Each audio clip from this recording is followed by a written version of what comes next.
Bismillahirrahmanirrahim. Selamat pagi dan salam sejahtera untuk kita semua. Kami mengucapkan selamat datang dan selamat bergabung dalam acara obrolan daring santai pagi ini. Secara garis besar, acara ini akan kami bagi pada paparan materi dan proses tanya jawab dalam tetap dibingkai dalam obrolan santai. Kami atas nama panitia mengucapkan terima kasih jika Bapak Ibu sudah menonaktifkan fitur audio dan video selama acara berlangsung.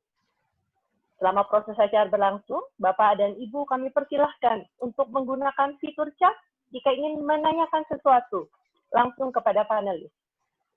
Kami juga menghimbau kepada Bapak dan Ibu untuk tidak menuliskan pesan yang terkait dengan Sarah di dalam kolom chat. Tak kenal maka tak sayang. Maka sebelum acara saya lanjutkan ke sesi berikutnya, saya akan memperkenalkan teman-teman panelis saya yang akan tergabung pada acara obrolan santai pagi ini. Saya akan mulai dengan Bapak Bejo Sutrisno dari Siba Ayu. Halo. Pak Bejo? Iya, siap. Oke. Apa kabar Pak Bejo? Baik ya? Alhamdulillah sehat semuanya. Terima kasih. Berikutnya adalah Bapak Dian Ferdijan dari Universitas Siliwangi. Apa kabar Pak Dian? Ya, kabar baik Mbak Udi. Terima kasih. Terima kasih. Berikutnya adalah Bapak Momon Adri Winata dari Madrasah Aliyah Negeri 2 Serang. Assalamualaikum Pak Momon. Waalaikumsalam warahmatullahi wabarakatuh. Selamat pagi Mbak Udi dan rekan-rekan semua. Siap Komandan, terima kasih. Berikutnya adalah Ibu Primadona Syafri dari Universitas Negeri Semarang. Apa kabar Ibu Dona? Alhamdulillah baik Kak Audi. Selamat pagi semuanya. Assalamualaikum warahmatullahi wabarakatuh. Waalaikumsalam warahmatullahi wabarakatuh. Berikutnya yang luar biasa membahana. Saya perkenalkan dengan bangganya Ibu Litwina Sri Ardiasi dari Universitas Terbuka. Apa kabar Ibu Wina? Baik, alhamdulillah Kak Audi. Salam pagi semuanya, sehat, semangat. Baik. Berikutnya adalah Bapak Nasori Effendi dari Universitas Wiralodra Indramayu. Apa kabar Pak Nasori? Baik, alhamdulillah Kak Audi. Terima kasih banyak. Salam semuanya. Selamat pagi untuk semuanya. Selamat pagi Pak Nasori. Dan terakhir dan yang paling cetar pembahana pagi ini adalah Bapak Agus Sulaiman dari Universitas Muhammadiyah Tangerang. Assalamualaikum Pak Agus. Waalaikumsalam warahmatullahi wabarakatuh, Miss Audi dan rekan-rekan semuanya. Terima kasih. Semoga hari ini kita diberikan kesehatan semua. Amin. Amin. Amin, amin. Terima kasih. Baiklah, untuk membersihkan waktu, saya akan mengundang Bapak Dr. Bejo Sutrisno MPD untuk memberikan welcoming remarks. Ucapan selamat datang. Silakan Pak Bejo, waktu dan tempat kami persilahkan. Terima kasih Ibu Moderator, Ibu Odi Yundani ya. Assalamualaikum warahmatullahi wabarakatuh. Selamat pagi kepada para panelis dan audiens. Salam sehat dan salam sejahtera. Saya atas nama pimpinan dari Sekolah Tinggi Bahasa Asing IC Jakarta mengucapkan terima kasih sebesar-besarnya kepada semua panelis dari lintas universitas yang dengan ikhlas dan sukarela siap berbagi ilmu dan pengetahuan kepada kita semua di masa pandemi ini melalui kegiatan ngobrol daring santai. Ucapan terima kasih juga saya ucapkan kepada para audiens, sahabat virtual atau peserta yang hadir di acara webinar ini, meskipun tidak semua audiens yang sudah terdaftar bisa tertampung ya, karena keterbatasan kuota peserta yang hanya 100 peserta, kami mohon maaf ya. Di masa pandemi ini kita harus tetap banyak produktivitas dan aktivitas sampai tuntas dan tidak ada alasan untuk bermalas-malasan. Mari kita sama-sama berdoa semoga webinar ini dapat berjalan dengan lancar dan semua mendapatkan manfaat pada kegiatan ini. Dengan ucapan Bismillahirrahmanirrahim, webinar ini resmi dimulai. Terima kasih dan saya persilakan Ibu Moderator untuk memulai kegiatan ini. Assalamualaikum warahmatullahi wabarakatuh. Waalaikumsalam. Warahmatullahi wabarakatuh. Terima kasih Pak Bejo Sutrisno, luar biasa, singkat, padat, dan menghujam. Ya. Sebelum saya akan mulai acara berikutnya terkait dengan paparan materi pagi ini, saya juga mengucapkan apresiasi setinggi-tingginya untuk Pak Muklas yang sudah sangat luar biasa menjembatani dan mengaktualisasikan rencana-rencana dramatis kita luar biasa. Oke, terima kasih banyak Pak Muklas. Iya, Bu, Berikutnya terima kami kasih akan semua. mengundang Bapak Dian Kardijan, Bapak Dr. Dian Kardijan MPD dari Universitas Siliwangi untuk menyampaikan paparan pagi ini terkait dengan bagaimana menyiapkan latar belakang, karena ini akan menjadi topik yang menarik. Kelihatannya simpel, tetapi ini merupakan langkah awal untuk memulai sebuah penelitian. Pak Dian, are you there? Are you with me right now? Pak Dian, halo. Yeah, I'm ready. Hello, thank you, Mbak Udi. Luar biasa. Sambil kita ngobrol nih sambil Pak Muklas menyiapkan slide-nya untuk dipresentasikan. Iya. Iya, terima kasih Mbak Udi ya dan teman-teman semua khususnya peserta webinar ini ya. Dan ini perlu diketahui bahwa materi ini materi kita semua. Halo? Iya Pak. Ya, materi kita semua yang teman-teman mempercayakan saya untuk menyampaikannya gitu. Oke. Jadi ini sangat luar biasa sekali dan mudah-mudahan bermanfaat. Dan mohon maaf nih, Muklas nih di saya nggak ada kameranya nih nggak muncul gitu. Slide-nya belum. Sudah saya share, Pak. Sudah saya share, Pak, slide-nya. Slide-nya sudah nampak, Pak. Sudah ada di layar, Pak. Sudah di screen share. Pak Dian sudah bisa lihat? Iya, nampaknya saya juga ini ada trouble low connection. Oh, begitu. Sebentar sambil kita tunggu, Pak Dian. Jadi, screen share-nya sudah siap. Kepada Bapak Ibu peserta, silahkan dalam selama acara berlangsung, silahkan untuk... Sudah, Mbak Audi, ya? Baik. Saya ulangi kepada Bapak Ibu peserta, acara obrolan daring santai, selama acara berlangsung, silahkan untuk memberikan pertanyaan langsung di kolom chat yang akan insya Allah yang akan langsung dijawab oleh kami masing-masing para panelis. Sudah kita bisa mulai untuk pemaparan materinya, Pak Dian? Insya Allah, Mbak Audi. Oke, siap. Ya, satu lagi yang saya harapkan dengan segala kerendahan hati, saya memohon untuk masing-masing peserta untuk kelancaran acara pagi ini untuk melakukan mute terhadap fitur audio dan video. Terima kasih. Untuk selanjutnya saya berikan waktu dan kesempatan kepada Bapak Dian. Silakan Pak Dian. Terima kasih untuk Mbak Audi. Saya mengutip dulu dari tadi apa yang disampaikan Om Bejo ya, bahwa memang dalam situasi seperti ini kita tidak harus diam tertutup, berusaha untuk kreatif, dan kami alhamdulillah ada obrolan-obrolan, dan tadi Kang Nasori menyampaikan juga bahwa ini sesimpel mungkin, simple things ya, dan bagi peserta semua ini obrolan-obrolan kami dan kami berusaha untuk sharing, berbagi, mudah-mudahan bermanfaat. Dan sesuatu yang simple, yang spesifik, kita ini menyiapkan latar belakang penelitian. Ini hal yang kecil menurut kami, bahwa latar belakang ini kan bagian dari pendahuluan atau introduction. Ini background itu bagian dari introduction. Makanya tadi Mbak Audi mengatakan para peserta silakan kalau ada yang mau berbagi, bertanya terkait dengan latar belakang. Jadi bukan latar belakang penelitian secara umum, ya, itu hal yang tidak yang general, ini yang spesifik, doing, ya, to write, ya, dalam latar belakang.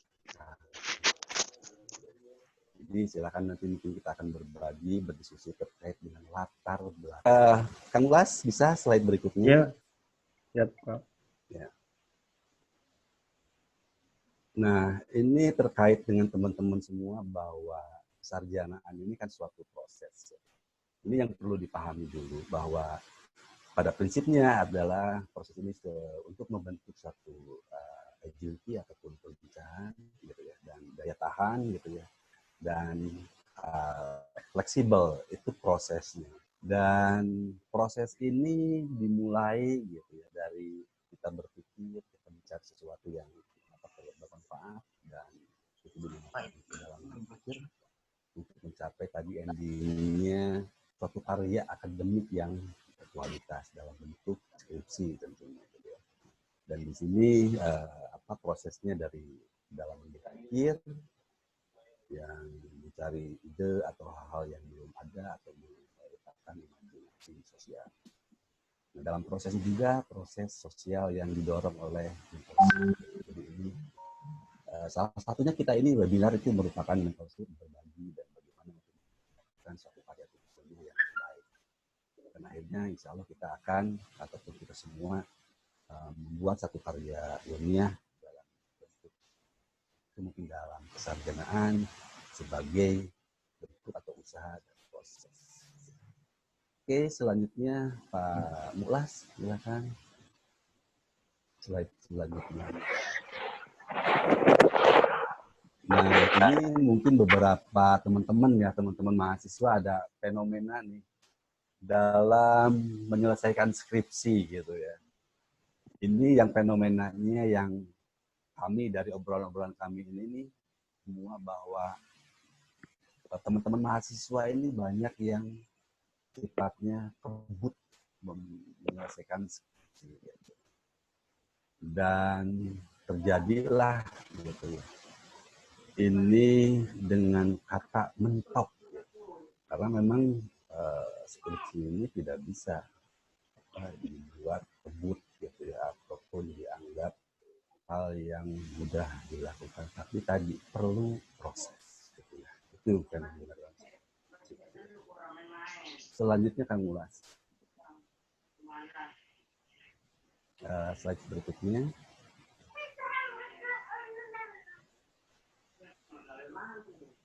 Jadi, nah ini ketika teman-teman mahasiswa mungkin bertemu dengan pembimbing, gitu ya, ini mungkin sesuatu yang diharapkan berhasil ataupun di ACC ataupun ya dihantarkan untuk dilakukan sesuatu, tapi kadang-kadang mungkin para promotor ataupun pembimbing kita menolaknya atau bertanya. Dan akhirnya kita itu down, lelah, dan sakit. Nah, ini yang dikhawatirkan sama kami semua, teman-teman ini jangan sampai down ya, dan jangan sampai jatuh sakit itu dalam satu persiapan ataupun membuat satu peristiwa. Karena itu merupakan suatu proses sekali lagi itu yang kami tidak harapkan. Ya, slide selanjutnya Kang Mukhlas. Nah, ini yang perlu kita ketahui bahwa penelitian itu apa sih? Penelitian itu satu proses investigasi secara teliti dan sistematis untuk menemukan atau menginterpretasikan data atau merevisi fakta-fakta yang sudah ada. Dan penelitian ini dibingkai dengan WH question. Jadi dengan kata-kata pertanyaan. Diawali dengan apa, mengapa, bagaimana, bahkan di mana, kapan. Jadi penelitian ini suatu proses yang berawal dari kata-kata pertanyaan. Itu yang dimaksud dengan persiapan dengan penelitian. Slide selanjutnya Kang Mukhlas.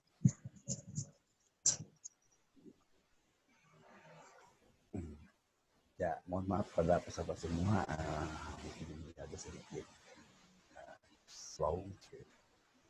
Nah, ini yang dimaksud menyiapkan latar belakang penelitian. Jadi fokus kita itu ke background ataupun latar belakang, ya, bukan introduction secara keseluruhan gitu. Seperti kita ketahui teman-teman semua kan kalau introduction ataupun pendahuluan ini bagi atas ada latar belakang, rumusan masalah, definisi operasional, tujuan penelitian, bahkan sampai metodenya manfaat penelitian. Jadi pendahuluan ini banyak kalangan. Nah, di sini akan kita fokus pada latar belakang, hanya background gitu. Karena ini merupakan hal yang penting.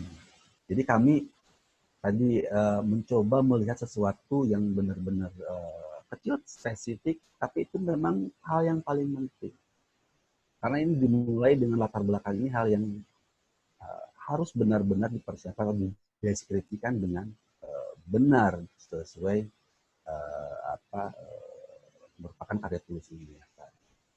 Nah, kalau dalam introduction itu, ya mungkin kita semua tahu apa yang dikatakan. Harus ada nih, muncul rasa state of the art-nya, gap-nya, bahkan sampai novelty-nya. Nah, di latar belakang ini hanya dua menurut saya, menurut kami gitu ya, yang perlu muncul, yaitu state of the art dan gap. Nah, ini pertanyaan mungkin bagi kita semua. Apa itu yang dimaksud state of the art? State of the art ini kan merupakan informasi ataupun pengetahuan, bahkan teknologi, bahkan seni yang terkini, yang pada puncaknya di era sekarang. Jadi kalau diaplikasikan dalam satu bentuk tulisan, kita harus merujuk pada suatu informasi terkait topik kita yang difokuskan. Nah, bagaimana caranya state of the art ini? Saya mengutip kata-kata dari Mbak Audi ini, kita harus berselancar dulu gitu. Berselancar artinya reading activities. Jadi membaca, menggunakan secara intensif, bahkan ekstensif gitu ya, informasi terkait topik kita.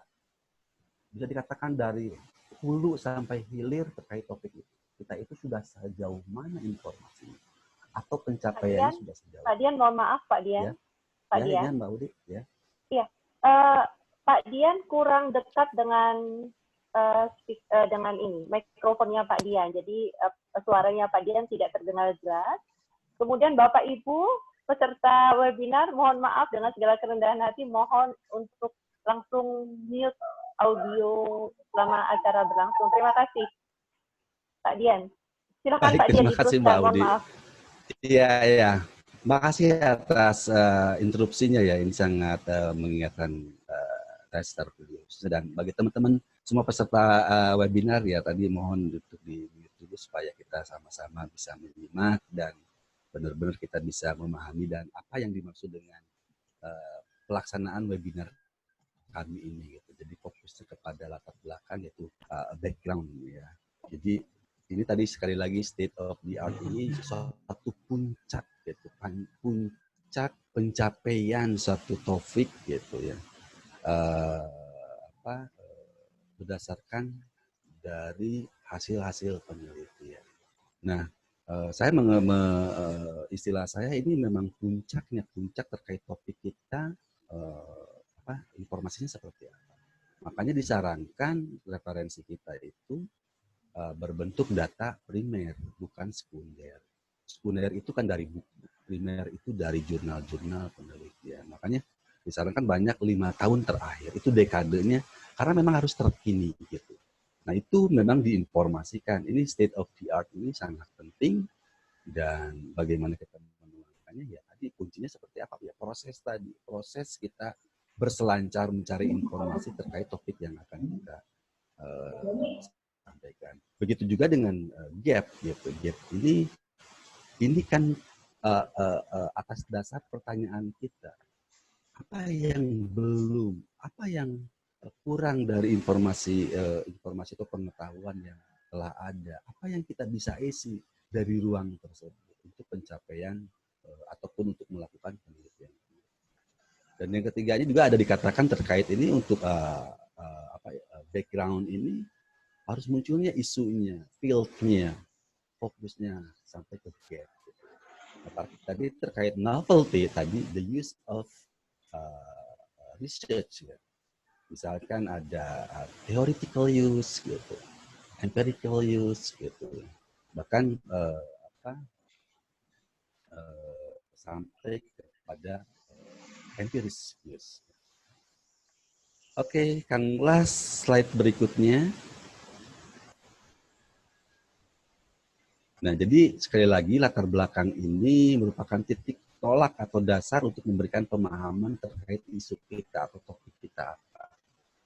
Dan Akhirnya kita tugasnya ataupun kita mencari gap-nya untuk mencari apa yang bisa kita isi dari informasi-informasi sebelumnya ya, dengan terkait dengan tadi pertanyaan yang dibungkus dengan pertanyaan seperti pertama, apa yang diketahui terkait topik kita. Misalkan banyak nih sekarang dalam masa pandemi ini sebetulnya ya, mungkin untuk teman-teman semua sekarang fokus kepada remote teaching gitu ya. Remote teaching, apakah ini hal yang baru? Yang saya tahu tidak hal yang baru. Karena ini memang dari 2012 juga yang dipublish sama British Council, yang diaplikasikan di Uruguay State Primary School. Remote teaching ini sudah dilakukan gitu.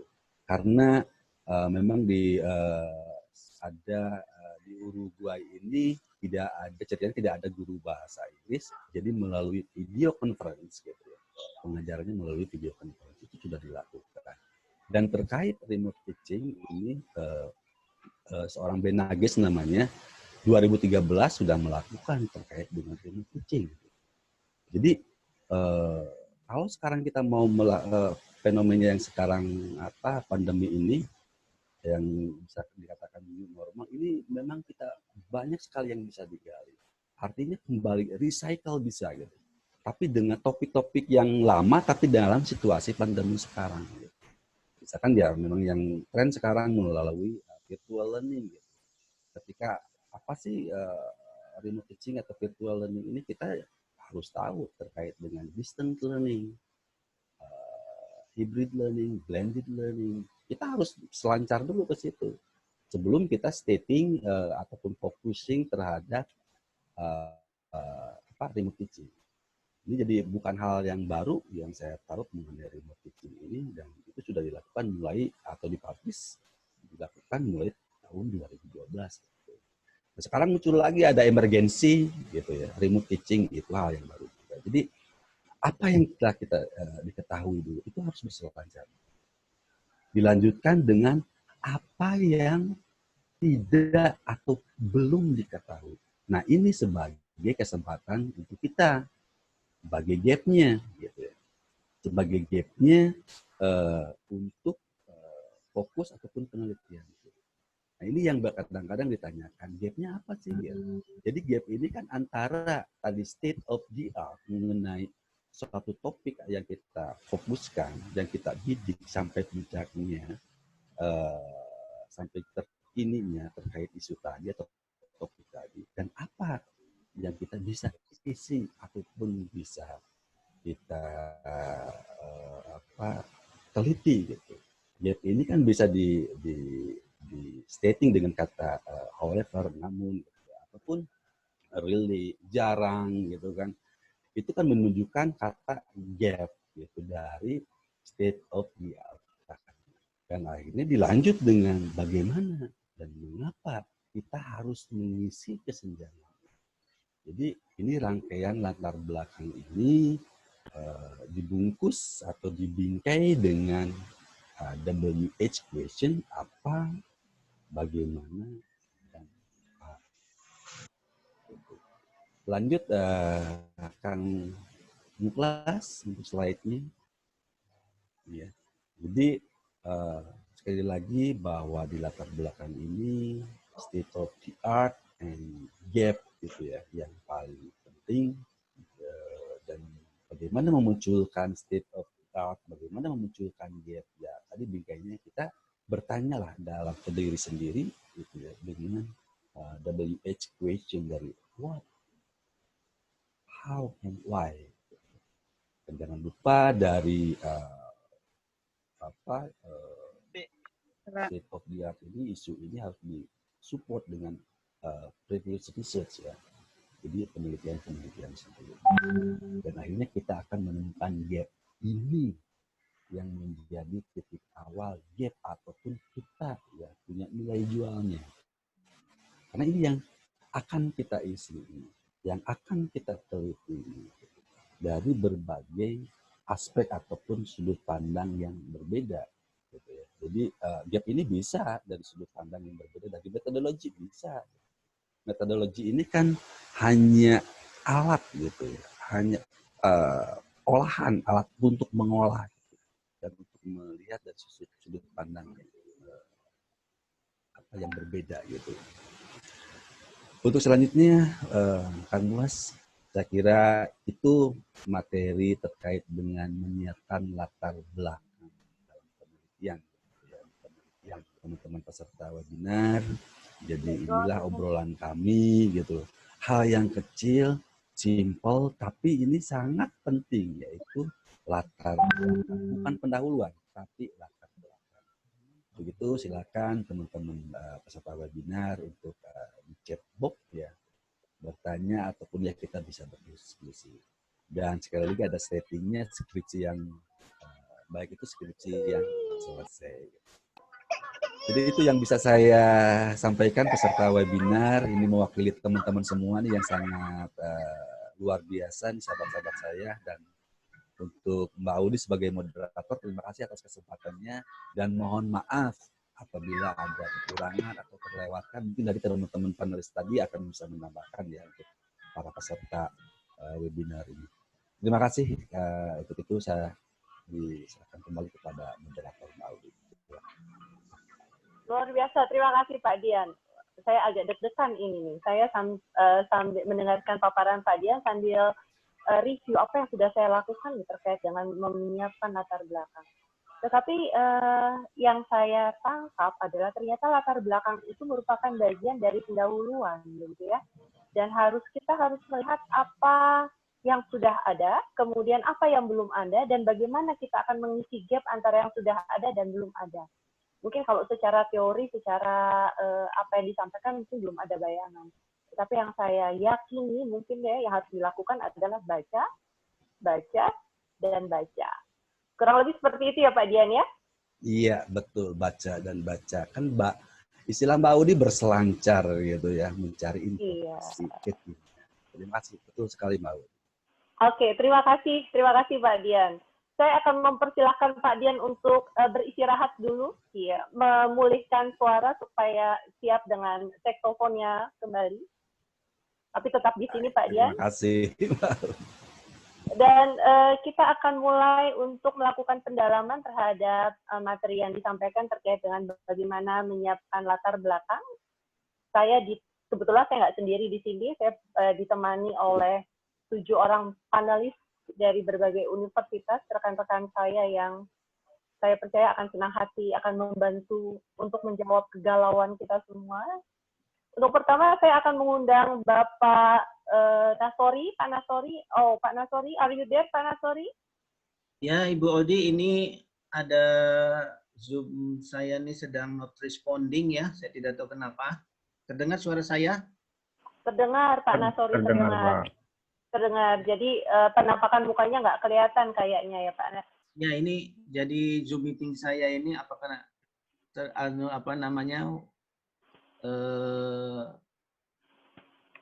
tidak bisa. Sedang down. Oke. Pak Nasori kira-kira. Oke, Pak Nasori kira-kira apakah ada yang ingin Pak Nasori sampaikan tambahan mungkin terkait dengan paparan yang Pak Dian sampaikan dulunya Pak Nasori? Ya, baik, paparan yang menarik Kang Dian, terima kasih pencerahannya. Saya jadi teringat bahwa kata-kata baca, membaca kembali dan baca lagi itu mengingatkan kita kepada suatu istilah membuka wawasan pengetahuan atau literasi membaca. Jadi untuk bisa mengetahui state of the art kita perlu membuka dulu wawasan pengetahuan kita. Maka sebagai peneliti kita harus mencoba untuk reading literasi. Dan juga tidak hanya reading literasi, tetapi kita juga harus mencoba untuk critical reading. Sehingga dari apa yang kita baca, kita bisa melihat secara kontekstual dan interkontekstual. Kontekstual artinya apa hubungan, ya? Apa hubungan dengan riset kita?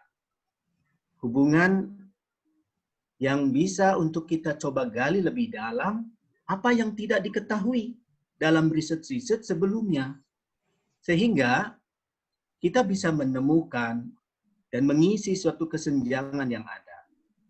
Dari fenomena-fenomena yang muncul saat ini, trending isu misalnya, sebuah trend isu terkait dengan pembelajaran dan lain-lain, itu memang saat sekarang ini di masa pandemi seolah-olah terselubungi oleh COVID-19.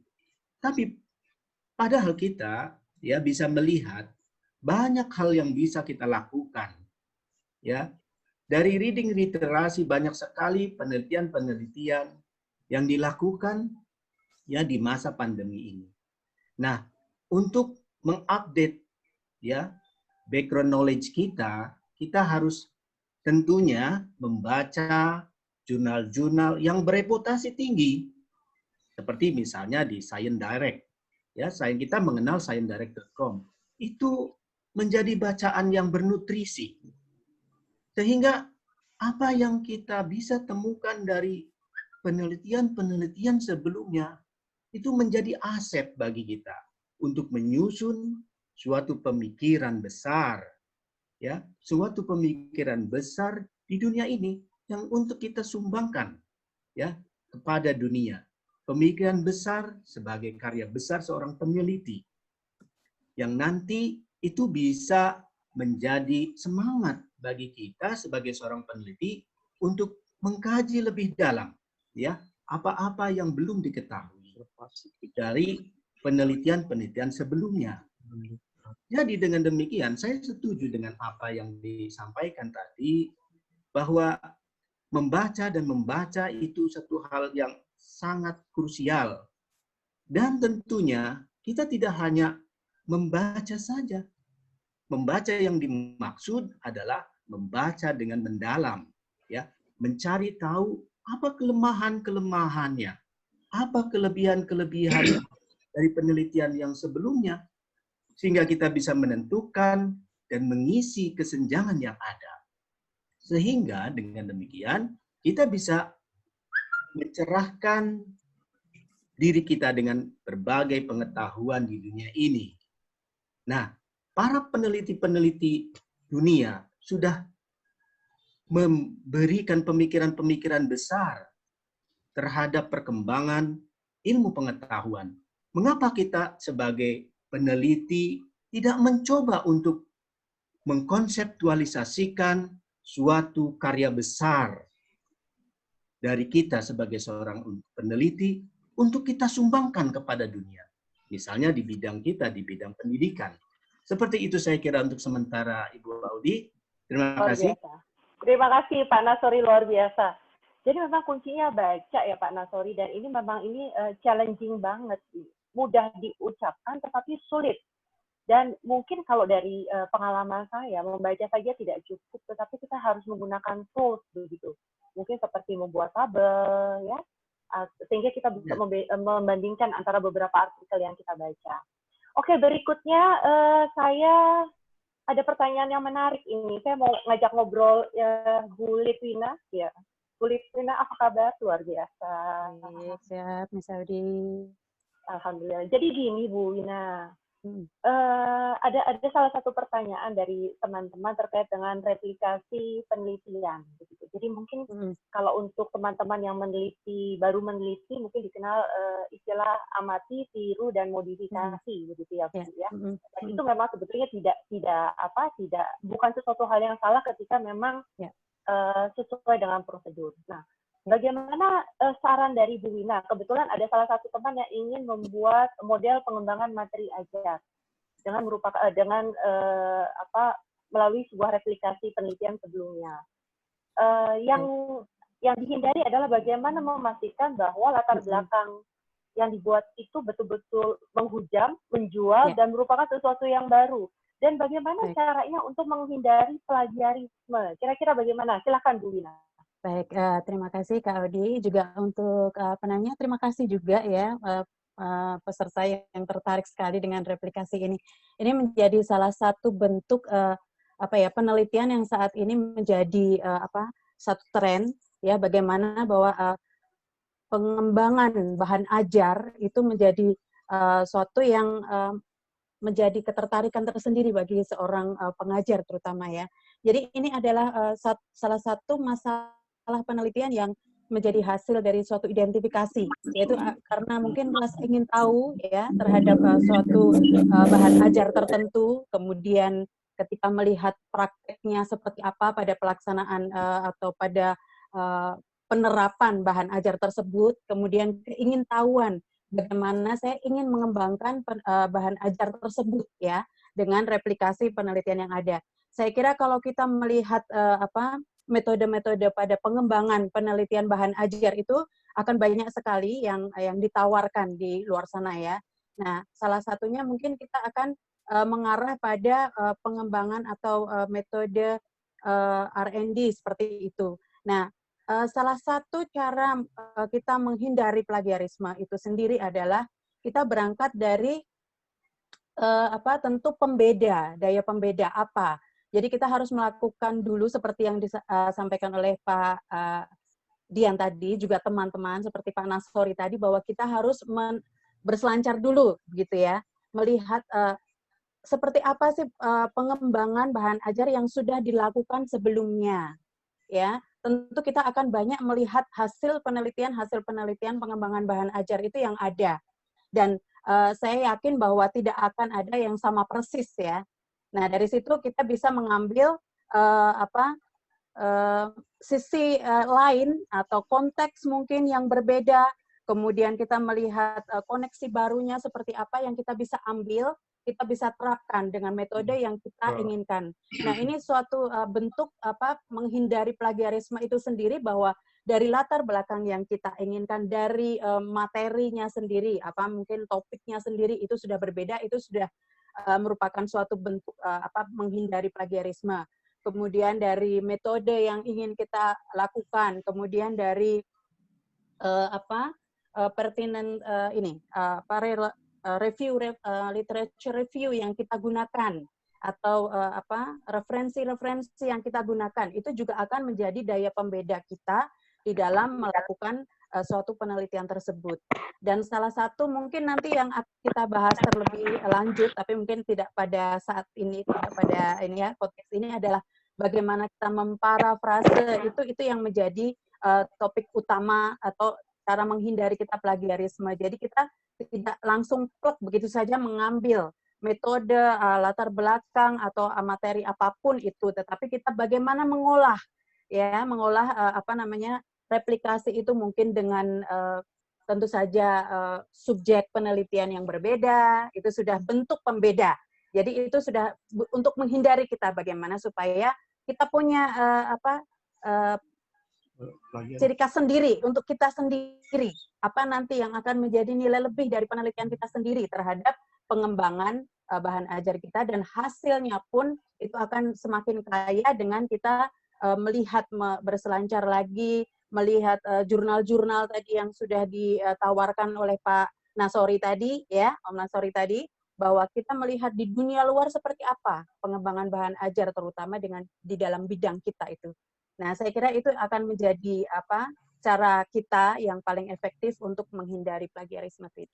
Mungkin Kak Audi demikian. Mungkin saya tambahkan tentang plagiarisme, Miss Audi.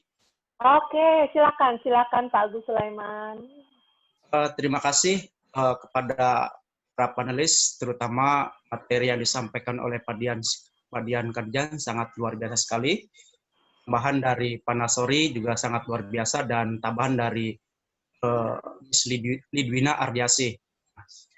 Memang saat ini teknologi sangat berkembang sangat pesat sekali ya, terutama sekarang di Dikti itu sudah menyiapkan sistemnya namanya Simlitakmas. Nah, memang plagiarisme ini menjadi momok yang sangat mengerikan sekali gitu. Apa? Karena banyak sekali kejadian-kejadian seperti guru besar dan sebagainya, karena dia mempublish hasil publikasinya itu bisa dicek cinta. Nah, jadi sekarang ini memang betul sekali plagiarisme itu sangat bisa dicek sekali. Pertama mungkin para dosen ini kan sudah punya sinta masing-masing. Yang saya alami sendiri, itu saya mempublish penelitian saya tentang contoh mantra. Nah, di situ setiap sebulan sekali itu pasti ada email saya itu masuk tentang hasil baru mantra. Nah, pas saya cek itu rata-rata memang judul kita itu sama dengan yang sudah diteliti. Ya. Jadi, untuk menghindari plagiarisme ini sangat mudah sekali. Lihat saja dari literatur-literatur itu, kita akan sistem namanya ATM. ATM itu artinya kita bisa mengutip dari teori lain, tapi kita harus menggunakan ATM itu amati, tiru, modifikasi. Jadi seolah-olah teori yang pertama yang sudah dituliskan oleh peneliti, kita modifikasi dengan gaya kita sendiri. Sehingga kalau nanti ada cek plagiarisme, itu tidak terlalu besar untuk miripannya begitu. Nah, sekarang sudah banyak sekali untuk mengecek itu mungkin dengan Turnitin dan sebagainya. Jadi sebelum kita mempublish itu ada baiknya kita Turnitin dulu begitu supaya menghindarkan dari istilahnya plagiarisme. Itu yang pertama, Miss Audi. Saya tertarik juga dengan diskusi hari ini kan latar penelitian ya. Nah, semenjak pandemi ini diterapkan di Indonesia, terutama di Kemendikbud, memang di perguruan tinggi kan memang berbeda-beda penelitian. Ada yang mereka melakukan penelitian yang eksperimen, ya.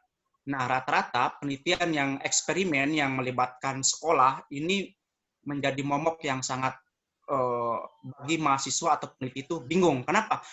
Karena dengan masa pandemi ini kan sekolah kan diliburkan. Ya. Bagaimana kalau mahasiswa tersebut mengambil datanya di sekolah?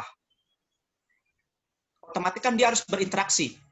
Nah, ini yang jadi masalah-masalah besar penelitian di masa pandemi ini. Nah, jadi bagaimana menyiapkan latar yang baik? Ya, jadi ada beberapa hal yang harus kita share kepada peneliti. Yang pertama itu untuk menyiapkan latar itu yang terbaik itu ya memang apa yang dikatakan Pak Nasuri tadi itu berselancar. Artinya bisa membaca literatur. Kita mau meneliti apa nih? Contoh dalam masa pandemi ini kita mau meneliti tentang rata-rata yang paling banyak yang digunakan itu adalah kualitatif. Ya. Nah, kita bisa melihat dari beberapa jurnal yang ada di yang sudah ada di Google ya, kita bisa lihat ya. Membaca literatur, kita mencari gap-nya dan sebagainya ya.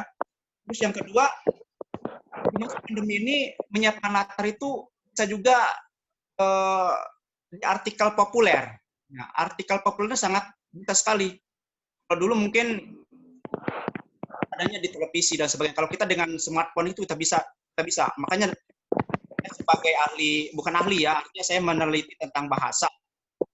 Nah, ketika ada sesuatu hal yang materi yang sangat menarik, misalnya contoh kemarin tentang COVID-19 oleh juru bicara kesehatan, ya, Pak Yuryanto, yang mengatakan yang sehat, yang kaya melindungi yang miskin melindungi. Nah, itu bisa menjadi topik penelitian itu sebetulnya. Menarik sekali itu. Saya teliti di situ. Saya cari referensi artikel-artikel yang membahas tentang itu. Nah, itu saja dulu.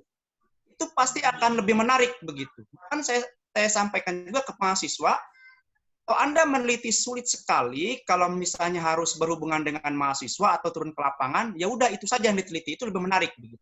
Apalagi sekarang itu lebih enak lagi, ada sekarang data NPPO. Nah, data NPPO itu data yang paling terakhir menurut saya saat ini gitu. Karena NPPO itu diciptakan khusus untuk penelitian kualitatif. Nah, selama ini penelitian kualitatif itu hanya berbentuk deskripsi, narasi, dan sebagainya. Tetapi dengan data NPPO itu bisa menghasilkan data-data dengan gambar-gambar dan juga statistik. Luar biasa itu. Saya kemarin sudah melihat juga. Nah, ini di masa pandemi ini menggunakan data statistik, kalau kualitatif itu menggunakan data NPPO. Oke. Terima kasih banyak Pak Agus Sulaiman. Halo Pak Agus. Ya. Terima kasih banyak. Jadi ini sesuatu ini sesuatu hal yang menarik begini. Yang saya pahami juga ketika kita bicara sebuah penelitian, tidak ada penelitian yang betul-betul baru begitu. Namanya research begitu. Mungkin sudah ada beberapa orang yang sudah melakukan sebelum kita, tetapi yang mungkin yang membedakan adalah dari sudut pandang yang mana. Sehingga kuncinya menyambung dari apa yang Bu Ditnya tadi sampaikan, kuncinya memang bagaimana melakukan paraphrasing, dan satu lagi mungkin bagaimana melakukan citasi. Maka memang kita harus juga menguasai beberapa software untuk melakukan paraphrasing atau melakukan citasi seperti Mendeley mungkin. Ini saya yakin teman-teman sudah banyak yang tahu mengenai hal ini. Oke, terima kasih. Kemudian tadi Pak sudah dimulai bahwa ada sebuah fenomena yang terjadi bahwa sebagian besar teman-teman peneliti sudah proposal dan sudah mulai akan melangkah ke tempat penelitian begitu. Dan ini problem ini terbesar adalah untuk teman-teman yang harus berinteraksi dengan sekolah, misalnya untuk penelitian eksperimen, kemudian penelitian tindakan kelas begitu. Kira-kira saya akan nyolek Bu Primadona nih sekarang ya, dan Pak Momon. Atau mungkin saya akan mulai dari Pak Momon. Kalau Pak Momon ini kebetulan praktisi di sekolah.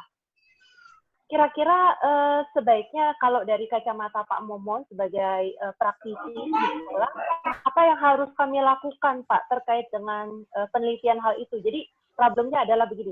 Saya sudah siap dengan proposal. Saya mau melakukan tindakan kelas. Begitu saya mau mengambil data, ternyata pandemi. Dan saya sudah tidak tahu nih, saya diambang kegalauan dan tidak tahu harus melakukan apa. Kira-kira saya akan mulai dari Pak Momon dulu, dari praktisi, kemudian nanti mungkin bisa langsung dengan Ibu Dona. Silakan Pak Momon. Baik, terima kasih Mbak Udi, rekan-rekan panelis dan peserta obrolan santai.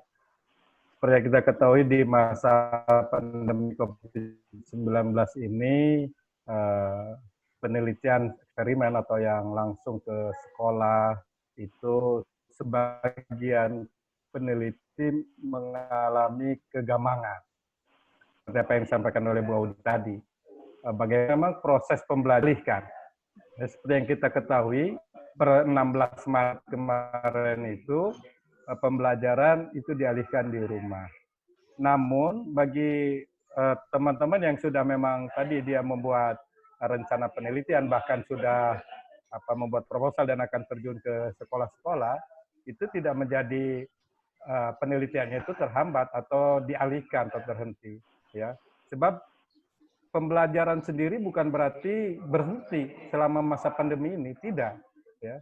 Pembelajaran itu berjalan, cuma dialihkan pembelajarannya secara virtual atau daring di rumah, ya. Bahkan memang banyak kendala dalam pembelajaran secara daring atau virtual ini. Tidak semua daerah sekolah itu bisa melakukan secara maksimal. Namun juga sekolah-sekolah itu bisa juga melakukan tidak hanya secara online, bisa juga secara offline. Gitu. Nah, tinggal bagaimana kita peneliti yang akan melakukan, ya, atau terjun ke sekolah-sekolah itu, ya, tinggal berkoordinasi. Ya, berkoordinasi ke sekolah. Karena sekolah sendiri tidak libur. Ya, guru kepala sekolah itu tetap masuk. Apalagi sekarang kan sudah WFO, work from office. Ya. Jadi ada, cuma pembelajaran siswa tidak secara tatap muka langsung ke sekolah. Begitu. Nah, artinya tinggal nanti koordinasi datang ke sekolah. Kita selaku peneliti ini. Misalnya apakah itu akan langsung dengan siswa, mata pelajaran apa, menggunakan strategi metode apa, datangi gurunya, gitu kan? Datangi gurunya, sampaikan kita akan meneliti ini misalnya tentang PTK. Nah, mungkin ini juga bagus ini Mbak Udi gitu ya. PTK ataupun eksperimen lainnya di masa pandemi ini bisa tadi ada kebaruan gitu. Kalau yang biasanya kita sampel itu langsung tatap muka, nah sekarang mereka misalnya di rumah gitu. Kan kita ada kuesioner gitu kan, ada apa namanya format-format penelitian lain berupa pengamatan, form yang sudah kita buat. Nah, ini tinggal koordinasi ke sekolah, ke guru yang bersangkutan. Kita akan meneliti seperti ini, bagaimana teknisnya. Dan saya kira itu tidak menjadi hambatan sebenarnya. Bahkan bisa jadi ada temuan, ya, ada temuan di masa pandemi pembelajaran seperti ini. Oh, harusnya begini. Selama ini kan normatif. Ketika kita datang ke sekolah, ngambil sampel gitu kan, data-data yang ada gitu kan, langsung tatap muka. Apakah itu siswa ada uji tes misalnya kan, atau ada pengamatan, ada mengisi kuesioner dan lain sebagainya. Di masa pandemi ini bisa nggak tuh gitu ya? Apalagi kalau sekolah-sekolah yang sudah melakukan pembelajaran daring dengan menggunakan IT, saya kira justru ya walaupun ada hambatan ini masih bisa kita laksanakan, dan ini justru nanti juga akan tadi ada hal baru gitu bagi disiplin keilmuan dalam penelitian. Di masa pandemi kita melakukan penelitian di sekolah ternyata bisa kita lakukan dan begini ya, dan sekaligus itu juga menjadi referensi nanti bagi pemangku kebijakan. Kira begitu Mbak Odi. Yang kedua adalah dunia berhenti, apalagi pada sekolah untuk mengambil jalan lain begitu ya untuk tetap melakukan penelitian. Yang penting skripsi selesai. Oke, tambahan dari Bu Dona, silakan. Oke, terima kasih Kak Audi, suara dengar jelas. Oke, terima kasih. Baik. Menarik sekali apa yang disampaikan oleh Pak Momon dan rekan-rekan semuanya bahwa dalam pendahuluan penelitian itu hanya terjadinya berbagai macam permasalahan. Kata kuncinya ada kemampuan untuk melihat dunia yang ada di sekitar. Artinya kita sebagai peneliti mampu menjadi proktor sosial yang ada di sana. Lalu yang disampaikan oleh Pak Dian tadi juga ada seorang peneliti juga bermampu menjadi sosial. Artinya hambatan apa yang bisa diimajinasikan berikutnya? Misalnya seperti kata Pak Momon tadi, di masa pandemi ini sudah siap dengan PTK, dengan penelitian eksperimen, ternyata ada halangan-halangan. Lalu disitulah tantangan seorang peneliti untuk berimajinasi bagaimana mengatasinya persoalan-persoalan yang ada di sekitar kita itu. Saya tertarik dengan apa yang pernah saya baca dari pembelajaran online. Mau tak mau kita harus melakukan pergeseran paradigma pembelajaran yang mulainya dari offline, full online, akhirnya kita juga jadi blended online atau bisa jadi full online di sini. Ada 3 hal yang disampaikan oleh Prof. Titian di sana dari salah seorang guru besar dari UT. Dia menyatakan ada 3 pergeseran paradigma pelajaran. Yang pertama adalah pembelajaran dari kognitif behaviorisme. Selama ini di dalam pembelajaran itu mahasiswa atau siswa lebih cenderung dilatih secara kognitif, hafalan, behaviorisme dengan skill atau latihan, drill. Misalnya dalam pelajaran bahasa, mereka harus menghafal ini, kosakata ini dan kosakata itu, lalu mereka dilatih untuk berbicara. Nah, lalu berikutnya ada pergeseran-pergeseran itu menjadi sosial konstruktivisme. Itu nanti kita bisa ngomong dengan Mbak Wina yang berkaitan dengan konstruktivisme. Saya tertarik sekali ini. Ternyata pembelajaran secara online itu melatih para siswa dan para mahasiswa untuk belajar bagaimana mengkonstruksi dirinya sendiri untuk menjadi pembelajar yang self-directive learning, belajar pembelajaran yang mandiri. Pembelajaran mandiri yang masih dikontrol oleh seorang guru atau seorang dosen. Nah, disinilah hubungan sosial konstruktivisme, harusnya adanya kolaborasi antara siswa dengan siswa atau siswa dengan pengajar atau guru atau dosen yang dimaksud di sini. Itu sangat menarik. Nah, oleh karena itu dalam penelitian yang dimaksud oleh Pak Momon tadi, ternyata penelitian ini kan akhirnya mengembangkan bagaimana pembelajaran online itu bisa dikembangkan dengan menggunakan misalnya daring. Di sini ternyata ada, saya ingat kata-kata dari kemarin saya ikut webinar dari pertemuan 3 rektor IPB dari Universitas Brawijaya dan dari UNES sendiri. Kebetulan UNES yang mengadakan, teman-teman saya di UNES mungkin sudah mendengar hal itu. Di situ akan adanya nanti skripsi, kita berbicara tentang skripsi yang kolaboratif. Bagaimana skripsi yang kolaboratif nanti yang akan dimunculkan? Karena ini akan berkaitan dengan pembelajaran merdeka ya Pak, merdeka pembelajaran atau merdeka kampus. Di sini adanya skripsi kolaboratif, artinya lah saya sendiri kan pembelajaran yang awalnya dengan metode yang hanya ini, bagaimana nanti saya online kan? Nah di sini diharapkan adanya kerjasama antara guru atau peneliti yang tahu metode secara, misalnya dia mempunyai suatu metode atau suatu pendekatan yang ingin diterapkan dalam sebuah pembelajaran. Nah, nanti dia akan bekerja sama dengan mahasiswa, misalnya mahasiswa dari desain grafis, mahasiswa dari program komputer, bagaimana mendesain rancangan pembelajaran yang bisa diaplikasikan dalam pembelajaran online. Nah, itu mungkin ke depannya kebijakan itu akan terjadi. Karena kalau saya dengar kemarin di IPB akan diterapkan adanya skripsi kolaborasi. kolaborasi antara mahasiswa satu dengan mahasiswa lainnya, tetapi mahasiswa yang artinya gini, misalnya kayak akan melihat metode pembelajaran. Misalnya ketika membuat metode pembelajaran akan program yang justru anak-anak itu masih dari program akan meneliti bagaimana membuat program yang menarik dari programnya. Sementara mahasiswa dari jurusan bahasa bagaimana menggunakan rancangan ini bisa dilakukan dengan menggabungkan rancangan program dari komputer, program dari desain sehingga menjadi suatu yang utuh. Terima kasih Mas Dewi. Saya bagian saya tidak beranjak juga. Kecenderungannya ada muncul fenomena di teman-teman begitu bahwa ketika kita menafsirkan atau mengartikan ruang kelas, itu ruang kelas adalah kotak yang harus ada interaksi langsung konvensional antara guru dan siswa. Siswa duduk, kemudian guru berdiri di depannya. Apakah memang konsep kelas adalah seperti itu? Saya butuh pendalaman dari Ibu Wina nih. Saya akan kembali lagi ke Bu Wina karena Bu Wina memang bidangnya terkait dengan online dan UT ini sedang harum-harumnya mengeksplorasi pembelajaran jarak jauh. Silakan Bu Wina. Khususnya tentang ini Bu Wina, konsep kelas. Karena ada salah satu peserta juga yang kebetulan dari prodi olahraga. Dan beliau tidak bisa move on untuk melakukan penelitian karena konsepnya adalah olahraga saya harus ketemu langsung dengan siswa nih. Kalau nggak ketemu langsung, apa yang harus saya lakukan? Silakan Bu Wina. Baik, terima kasih Kak Audi dan juga teman-teman bahwa tidak menutup kemungkinan saat ini di masa wabah ini ya. Ini kita bisa mengatakan bahwa untuk PJJ atau pembelajaran online itu kita bisa mengatakan bahwa ini adalah berkah COVID ya.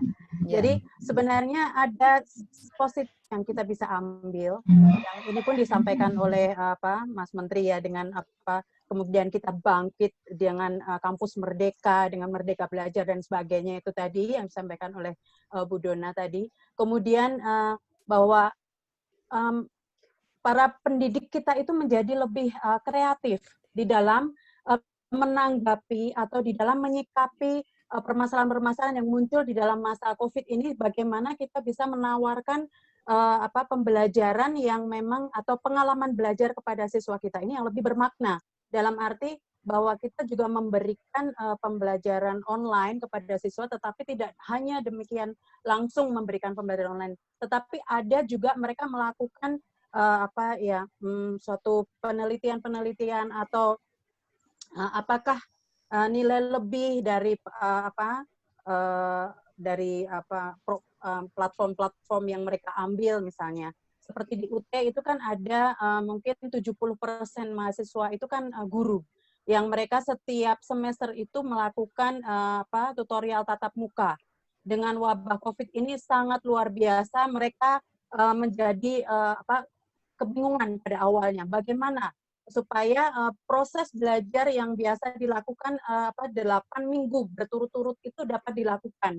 Akhirnya mau tidak mau UT itu memutar otak kemudian mencari cara atau mencari solusi. Nah, ini mungkin secara pengalaman saja bahwa akhirnya kita bekerja sama dengan Microsoft Teams ya, pihak Microsoft kita membuka Teams untuk menawarkan web atau tutorial web. Ya, web seminar bahwa kita bisa langsung berkomunikasi seperti ini Zoom. Dan semester ini kita bisa menyediakan sekaligus itu untuk 30.000 kelas ya, semacam itu. Nah, ini menjadi suatu berkah bagi kita juga bagaimana kita menjadi lebih kreatif. Nah, ini sebenarnya yang ingin kita angkat bahwa COVID ini jangan lalu menjadi terpuruk ya, seperti tadi yang disampaikan di kelas seperti apa misalnya mahasiswa. Kita bisa melakukan apapun sebenarnya dengan kalau kita mau berusaha atau mencari cara. Karena sebenarnya kalau kita mau berselancar itu semua ada di situ ya. Jadi semacam kemarin misalnya saya melakukan penelitian dengan mahasiswa saya yang biasanya saya kirim melalui tutorial online-nya langsung. Tetapi karena saya ingin tidak hanya di dalam kelas saja, bagaimana saya mencoba mencari misalnya dengan Google Form atau mencari informasi kita dengan Survei Monkey dan sebagainya. Jadi kita bagaimana kita bisa menawarkan kepada para guru atau pendidik itu kreativitas yang ada tanpa mengesampingkan nilai-nilai pedagogisnya, itu yang terutama yang harus kita tonjolkan ya. Baik, terima kasih, itu saja Kak Audi mungkin menjawab. Terima kasih sekali Bu Wina. Ini sangat menarik ya. Jadi terus terang ini baru 30 menit lewat sedikit, tapi saya sendiri sudah muncul rasa optimisme yang luar biasa dan ingin termotivasi membuat sebuah penelitian yang baru. Oke, berikutnya begini, dalam konteks latar belakang lagi ya, dalam kondisi seperti ini. Kemudian untuk teman-teman peneliti yang betul-betul belum pernah kayak apa sih penelitian, kayak apa sih latar belakang, ditambah kemudian pandemi begitu ya. Sebetulnya hal apa sih yang betul-betul mendasar gitu ya? Langkah apa sih? Kalau tadi kan memang sudah disampaikan oleh Pak Dian. Fenomenanya apa? Gapnya di mana? Yang sudah diketahui seperti apa? Yang ingin diisi seperti apa gitu ya? Tapi kayaknya masih bingung nih. Jadi saya butuh Pak Bejo untuk menyampaikan tips and trick. Kalau misalnya saya nih, saya mau skripsi, kondisi seperti ini, dan saya disuruh cari latar belakang. Saya mulainya dari mana nih? Tolong Pak Bejo, silakan. Baik, terima kasih Bu Odi atas waktunya. Tes suara dulu ya, bisa terdengar ya? Tes suara, terdengar? Ya, terdengar. Oke, baik. Alhamdulillah ya. Ya, terima kasih atas waktunya. Ya, jadi gini, kalau kita bicara latar belakang itu pintu gerbang sebenarnya kan. Pintu gerbang dari satu penelitian. Artinya apa?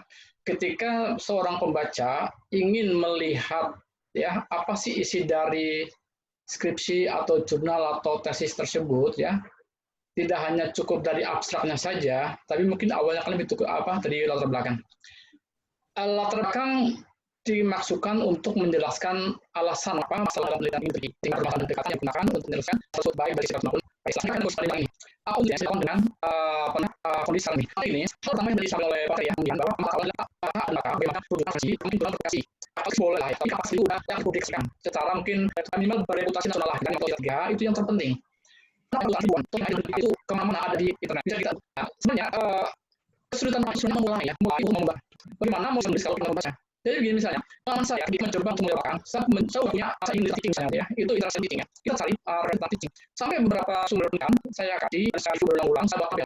Dan 1, 2, 3, 4, sampai 10, sampai 20, itu apa sih finding-nya itu? Mungkin kita bicara finding apa, tekniknya apa, metodenya apa. Setelah itu kita cari mana sih ruang kosong gitu, atau yang kosong yang kita isi gitu. Kalau kita nggak bikin transkrip, kita lupa. Itu jadi apa? Kita ada beberapa hasil penelitian terkait yang ada itu kan ratusan ribuan ya. Kita ambil terkait dengan kita, metodenya apa itu.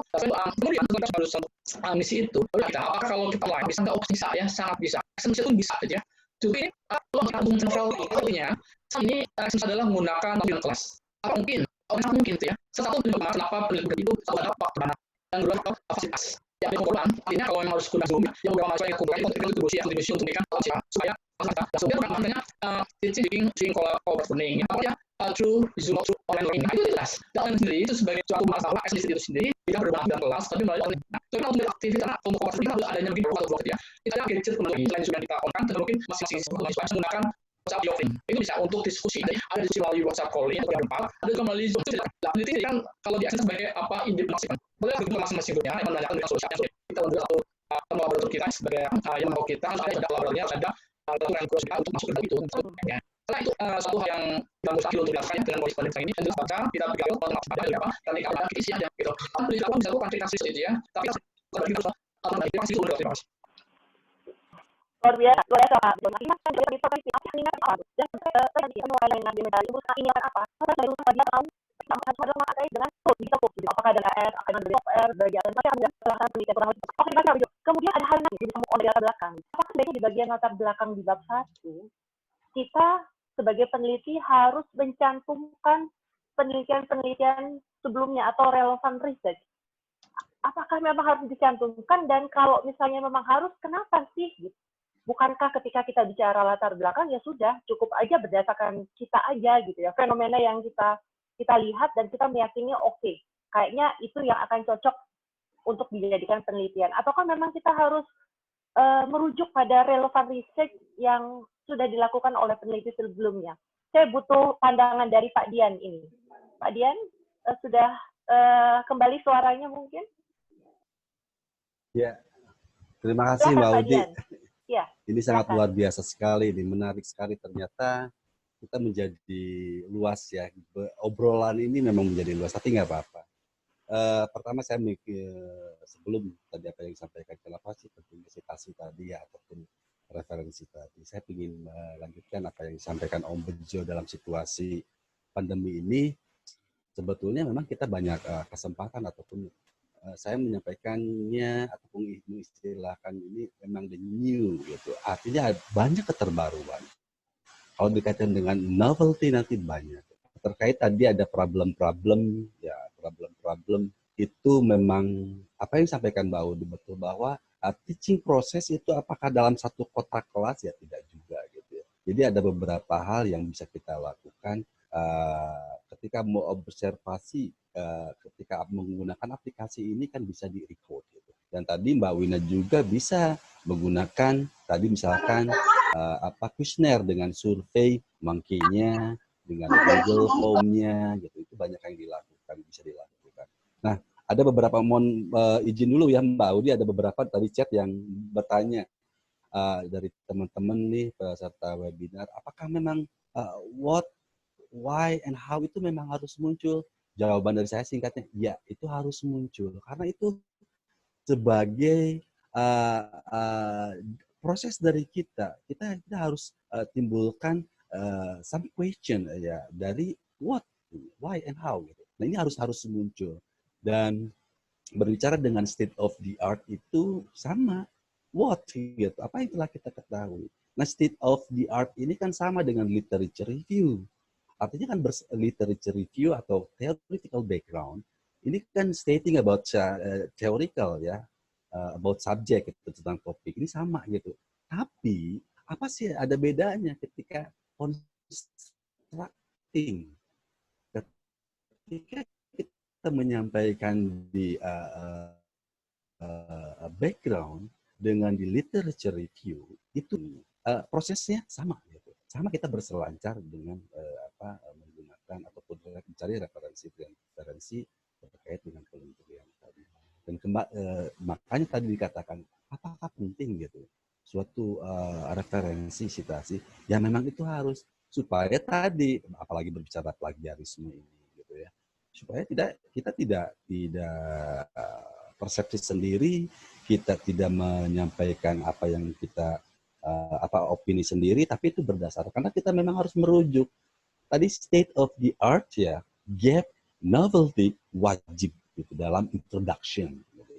Dalam introduction itu wajib harus ada dalam satu penelitian, state of the art, gap, and novelty itu wajib.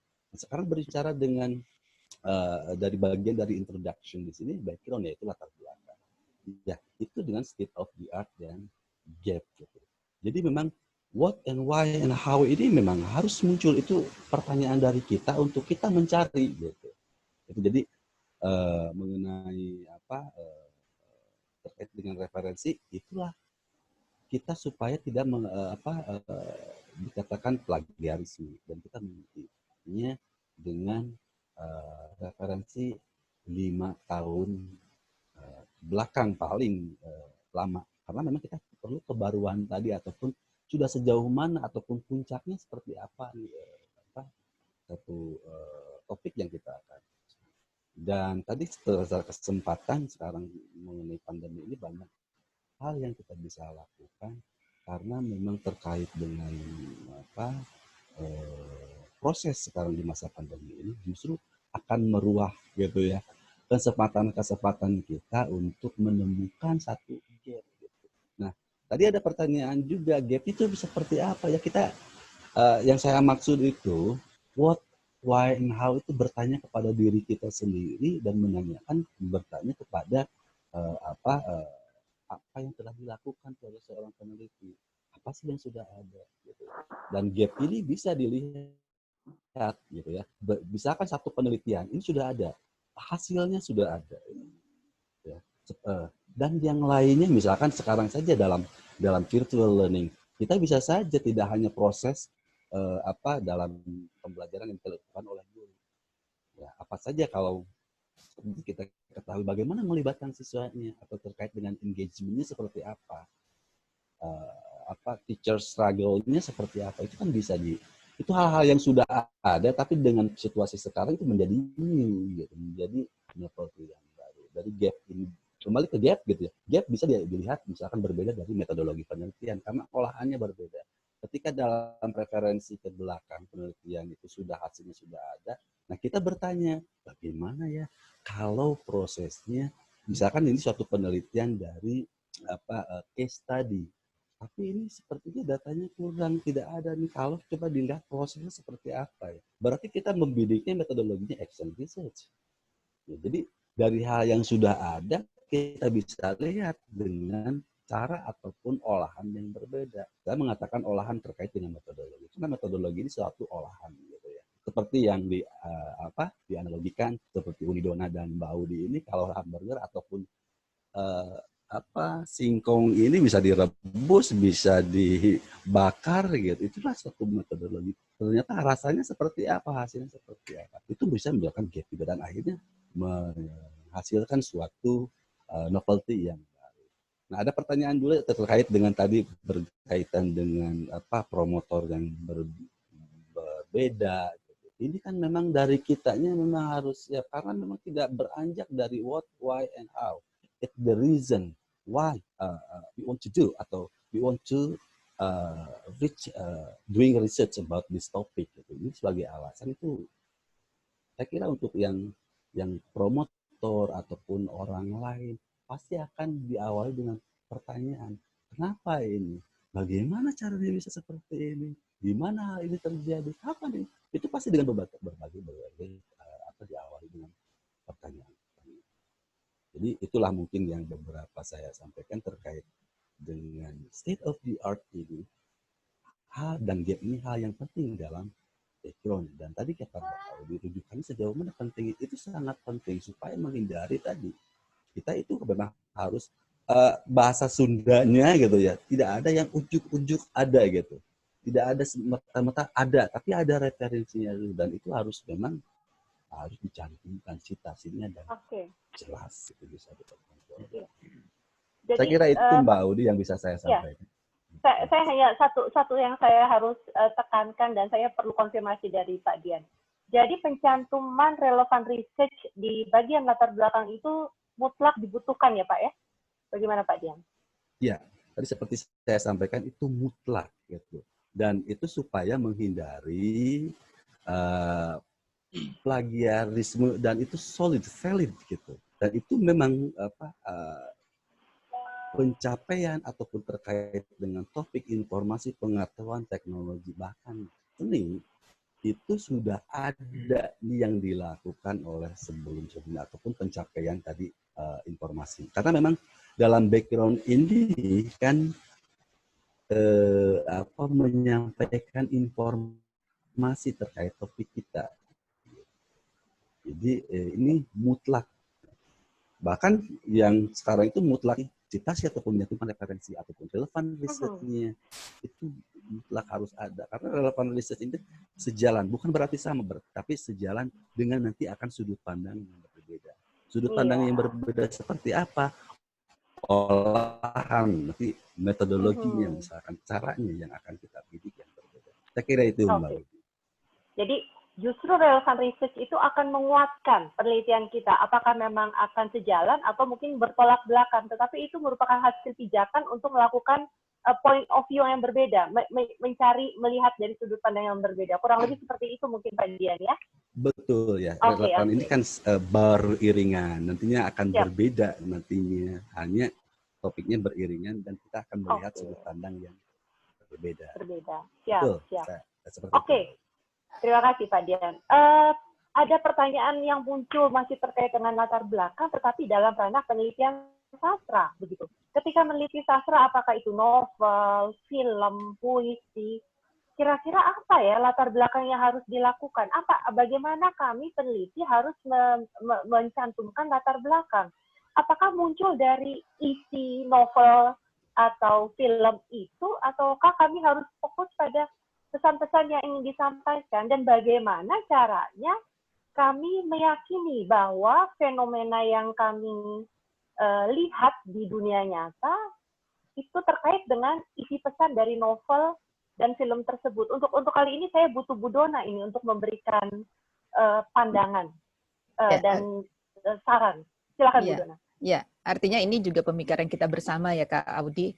kita kembali dari konsep novel atau karya sastra. Novel karya sastra merupakan ekspresi ide gagasan yang dituangkan oleh penulis di dalam karyanya. Akan tetapi ada yang menjadi semacam menggelitik di dalam seorang peneliti. Ketika saya membaca karya novel dan saya tertarik, ternyata kalau saya lihat fenomenanya tidak tren dengan kondisi saat ini. Misalnya dia ketika suatu saat dia membaca karya sastra Siti Nurbaya, yang mungkin Siti Nurbaya yang udah zamannya yang sudah tidak cocok lagi dengan kondisi sekarang.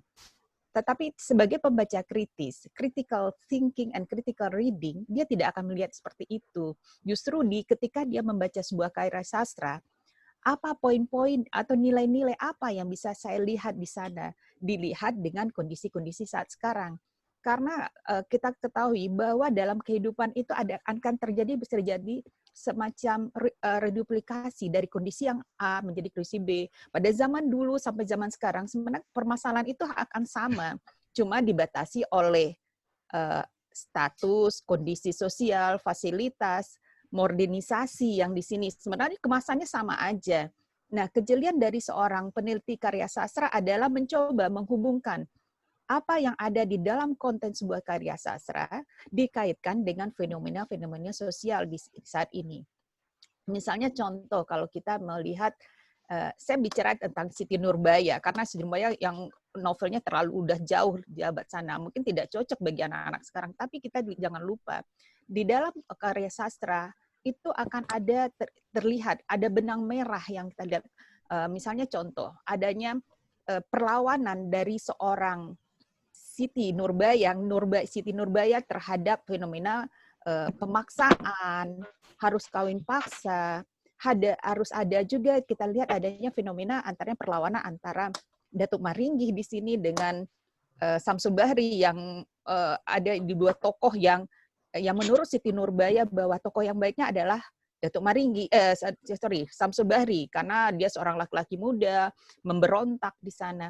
Tetapi kita lupa lihat, ternyata Samsul Bahri adalah seorang yang hedonisme, artinya hedonisme terhadap bahwa sesuatu yang dari Barat itu adalah sesuatu yang hebat, bahkan dia di sini dia akan kompromi dengan Belanda. Nah, kasus ini bisa kita bawa dalam kondisi sosial saat ini.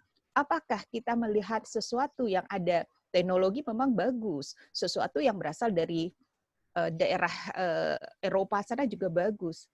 Tetapi apakah itu memang mutlak harus kita terima sebagai bangsa Indonesia yang juga mempunyai kultur sendiri? Kita tidak bisa, wajar aja kita tidak bisa, wah saya harus santun, harus begini. Tetapi itu tidak bisa lepas dari kondisi sosial yang ada di masyarakat Indonesia. Jadi bagaimana kita menggabungkan antara fenomena lama yang ada di dalam sebuah karya sastra, kita harus jeli melihat, menggelitik, mencari dan memahami apa yang menjadi benang merah yang muncul di dalam kondisi sekarang. Contohnya sekarang saat daring. Wah, saya tidak bisa mengikuti daring. Saya tidak ada alat, tidak ada apa-apa di rumah saya. Tadi saya mungkin agak berubah ini konsep dari sastra tadi. Permasalahannya adalah ada tadi saya membaca chatting di grup bahwa bagaimana saya membuat sebuah proposal. Melaksanakan proposal yang saya teliti, tetapi saya tidak mempunyai daring, tidak punya Zoom dan segala macam. Tapi jangan lupa, kita tidak bisa mengelak dengan perubahan zaman saat sekarang. Tidak bisa mengelak dari kondisi yang ada saat sekarang. Bahwa dalam sebuah pembelajaran, dalam hal ini, kita bisa banyak menggunakan konsep-konsep yang lain, yaitu konsep dengan menggunakan jaringan konektivisme. Konektivisme yang muncul. Nanti Bu Wina akan menambahkan, saya yakin, karena itu adalah bagian dari UT lagi. Lalu hubungannya dengan karya sastra, itu kan sebenarnya semacam benang merah yang sangat jauh kalau kita lihat. Ternyata pemaksaan dalam sebuah karya sastra terhadap suatu ketentuan-ketentuan bisa kita lihat dengan kondisi-kondisi yang ada di dalam novel itu bisa berhubungan dengan kondisi saat sekarang. Pemaksaan seorang Siti Nurbaya yang harus menikah dengan Datuk Maringgi di sini ternyata membawa dia harus memahami bahwa ada suatu konsep keadaan yang membuat saya harus menerima kondisi seperti itu. Bisa dikaitkan dengan proses pembelajaran tadi. Jadi bisa nilai yang kita lihat di situ. Begitu Kak Udi. Terima kasih. Keren Bu Dona. Jadi sekali lagi, jadi untuk konsep yang sama ini juga berlaku untuk berbagai jenis penelitian, termasuk sastra. Jadi untuk teman-teman yang memang jatuh cinta dengan sastra, jangan galau, jangan bingung terkait dengan latar belakang. Karena bukan hanya, kita tidak bicara sastra sebagai produknya saja, tetapi kecenderungan dan pinter-pinternya kita adalah melihat makna apa yang kira-kira bisa kita angkat, dan itu menjadi sebuah nilai jual, yang kemudian menjadikan produk sastra itu sebagai alat untuk mengulik makna itu. Kurang lebih seperti itu ya Bu Dona ya? Betul. Tadi muncul konektivisme. Bu Wina? Konektivisme ini Bu Wina nih. Silakan Bu Wina. Sebenarnya kalau kita mau melihat ya Uni Dona ya, apa yang disampaikan oleh Uni Dona tadi sudah sangat-sangat jelas sekali. Bagaimana kita menghubungkan apa konten dari suatu karya sastra atau suatu karya seni itu dengan apa kehidupan yang saat ini. Nah, saat ini konektivisme itu adalah sebenarnya perkembangan paradigma yang ada sekarang ya, pendekatan-pendekatan yang kita gunakan. Karena memang mau tidak mau kita sekarang sudah berbasis daring begitu ya. Nah, ini menjadi tantangan tersendiri. Tapi saya ingin menyoroti satu hal yang menjadi kembali lagi ke latar belakang peneliti, apapun bentuk penelitian kita itu, sebenarnya kita ini dilatih atau diajak untuk mengasah kemampuan kita itu melihat permasalahan itu tentang apa ya? Dilihat dari kompleksitasnya, kemudian dilihat bagaimana kemampuan kita untuk melihat permasalahan itu dari sisi makro dan mikro. Nah, ini yang akan nanti menjadi landasan bagi kita disampaikan pada latar belakang penelitian kita. Bagaimana kita melihat satu permasalahan itu atau fenomena itu dari sisi makro terlebih dahulu. Nah, kemudian bagaimana kita kemudian menggunakan atau menggunakan dukungan literature review itu tadi untuk sebagai membangun kerangka teori di dalam penelitian kita. Itu yang mau saya sampaikan, mengapa di bab pertama atau di pendahuluan itu tadi literature review itu perlu sekali, itu karena memang itu landasan kita untuk membangun kerangka dari penelitian yang kita buat, sehingga kita bagaimana menyampaikan kepada audiens di dalam latar belakang kita itu sisi makro yang ingin kita tampilkan dalam permasalahan kita tuh apa, kemudian kita mulai masuk ke dalam gap tadi yang ingin disampaikan dan novelty apa yang ingin kita angkat dari penelitian kita. Itu saja sih sebenarnya, penelitian di apapun bidangnya itu akan ada muncul seperti itu. Ya, itu saja yang bisa. Iya, terima kasih Bu Wina. Jadi memang ketika kembali kepada latar belakang penelitian, saya pikir juga yang paling baseline itu adalah harus menarik gitu. Menarik buat siapa? Menarik buat peneliti itu sendiri gitu. Karena ketika kita sudah jatuh cinta, kita tahu apa yang akan kita lakukan, kita tahu ini passion kita, maka akan mudah langkah selanjutnya. Kemudian bertanya lagi, apakah penelitian ini akan memberikan kontribusi? Ketika kita menyadari, oke, ini akan ada kontribusinya. Pentingnya nih kayaknya akan ada deh, lakukanlah penelitian itu. Dan terakhir yang paling penting adalah dari sisi praktikal. Jadi kita harus self reflection, kira-kira kalau saya melakukan penelitian ini memungkinkan atau tidak ya? Apakah akan membuat saya sulit ataukah ini akan mudah? Kurang lebih seperti itu. Luar biasa, ini waktu tidak terasa, kita sudah sampai ke 10.30. Saya percaya masih banyak pertanyaan atau hal-hal yang mungkin tidak terjawab melalui acara webinar ini, dan insya Allah kami akan mengadakan acara webinar sesi 2. Silakan untuk teman-teman yang ingin bergabung di dalamnya. Pak Bukat sudah menyampaikan form umpan balik, link form umpan balik di grup chat.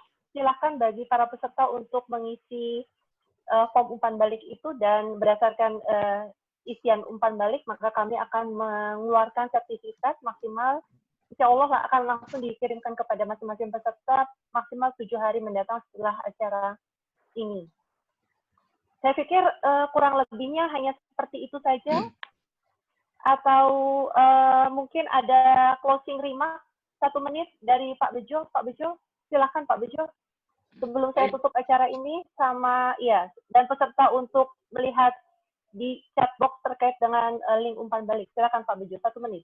Baik, terima kasih Bu Moderator. Alhamdulillah ya, tidak terasa. Ini mungkin sebenarnya nggak cukup 1,5 jam ya. Mungkin 20 menit ya. Benar ya. Ya, mohon maaf untuk para audiens yang masih belum puas, belum terjawab ya pertanyaannya. Tapi insya Allah kita masih bisa ketemu di webinar berikutnya. dan juga suatu hal yang sangat menarik ya untuk bagi para panelis yang luar biasa, bisa memberikan suatu penyejukan ya, dan juga motivasi dan semangat kembali di masa pandemi ini kepada para audiens. Saya atas nama pimpinan Strategi Bahasa Asing ICC Jakarta mengucapkan terima kasih. Silakan, Bu Odi lanjut. Alhamdulillah, dengan mengucap syukur alhamdulillah, saya Audi Yundayani sebagai moderator acara webinar pagi ini mengucapkan penghargaan setinggi-tingginya kepada Bapak Ibu peserta yang sudah berkenan untuk bergabung dalam acara ngobrol daring santai pagi ini. Mewakili seluruh panelis yang luar biasa, Pak Mukas, kami dengan segala kerendahan hati